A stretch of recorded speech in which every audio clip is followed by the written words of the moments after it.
Good morning, students. Today I will discuss with you respiratory system, third chapter, respiratory system. So, from this chapter, today I will discuss with you differentiate between aerobic and anaerobic metabolisms. But aerobic and anaerobic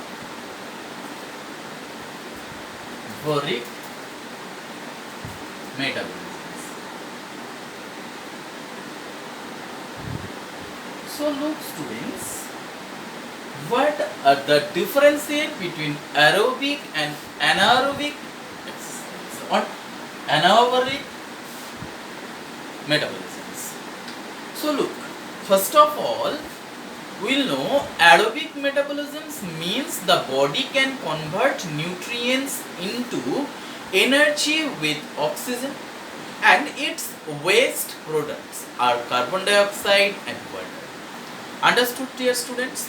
What aerobic metabolisms means the body can convert nutrients into energy with oxygen, and its waste product are carbon dioxide and water. So anaerobic metabolism. So what are the anaerobic metabolisms? Look, anaerobic metabolisms means the body can convert nutrients into energy without oxygen, and it is waste products are lactic acid, water, carbon dioxide also. Understood? So differentiate between aerobic and anaerobic metabolisms means aerobic metabolisms means the body can convert nutrients into energy with oxygen, and its waste product are carbon dioxide and water. And another side, anaerobic metabolisms means the body can convert nutrients into energy without oxygen, and with waste products are lactic acid, water, carbon dioxide also.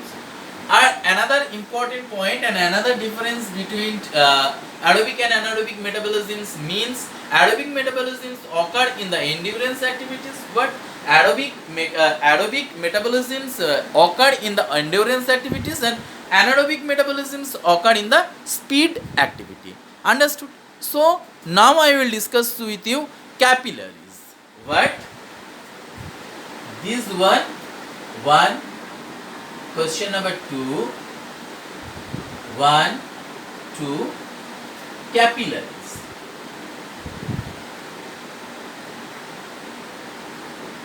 So, what is capillaries? Look, students.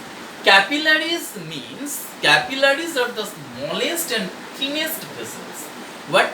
Capillaries are the smallest and thinnest vessels in the circulation systems and also respiratory systems. So the wall of capillaries made of only layer of cells, and the interchange of gases and substance between the blood and the tissues, like what tissues take place, what capillaries, I mean blood and tissues. So carbon dioxide and waste minerals, and veins, arteries, oxygen and nutrients, heart, lungs, these are all included with capillaries. Understood?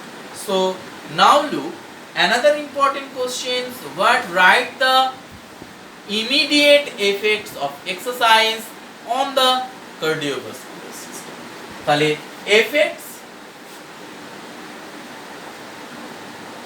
effects of physical exercise on cardiovascular system. So now look, students, question number 3. What effects of the physical exercise on cardiovascular system? So first of all, what? Look, increase heart rate.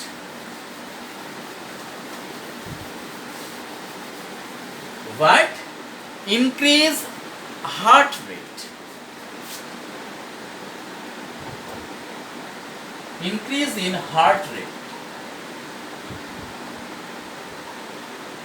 So look, what increase in heart rate means, so when an individual starts exercise and his or heart rate increase as per in intensity and duration of exercise. And another effects of exercise on cardiovascular system, what? Increase in stroke volume. What? Increase in stroke volume. But look, increase in stroke volume means stroke volume increases proportionally with exercise intensity, and it measured in ml or beat. I mean ml per beat. Understood? And another effects of physical exercise on cardiovascular system or cardiovascular respiratory system, but increase in blood flow. Increase in blood flow. So blood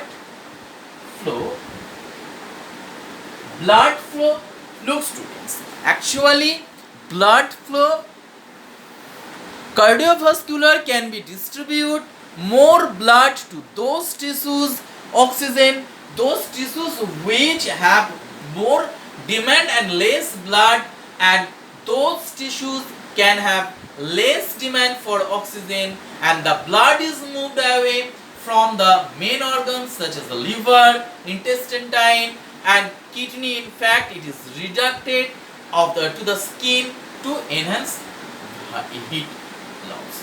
Understood? And now another important exercise of physical exercise on cardiovascular respiratory systems, what? Increase in cardiac output. What? Increase in cardiac output. Cardiac output. So cardiac output increases means, so what? Cardiac output increases proportionally with the intestine time of exercises is measured in liter in minute. Okay. So liter in minute. Understood?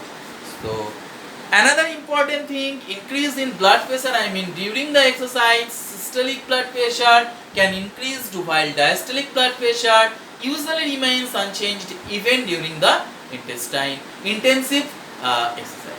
So look, now another important question, effects of exercise on respiratory systems. What? Another important questions, effects of exercise on respiratory system.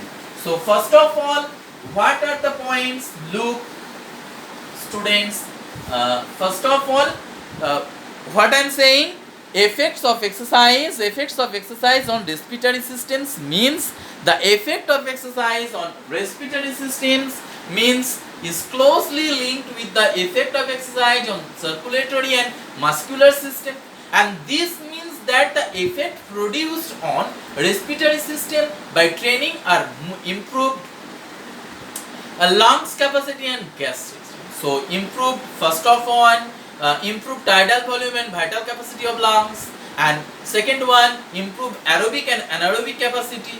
Third one, avoid second wind. After that, increased willpower, and lastly, unused alveoli become activity. I mean regular exercise activity. The unused alveolus, because much amount of oxygen is required in vigorous and prolonged exercise of daily routine, so the passive alveolus become active. So these are all what effects of a physical exercise on respiratory systems. Okay, so today's respiratory systems chapter finished. So next class I will discuss with you new chapter, I mean circulatory systems. So thank you students. Listen my word carefully and study at your home. Okay.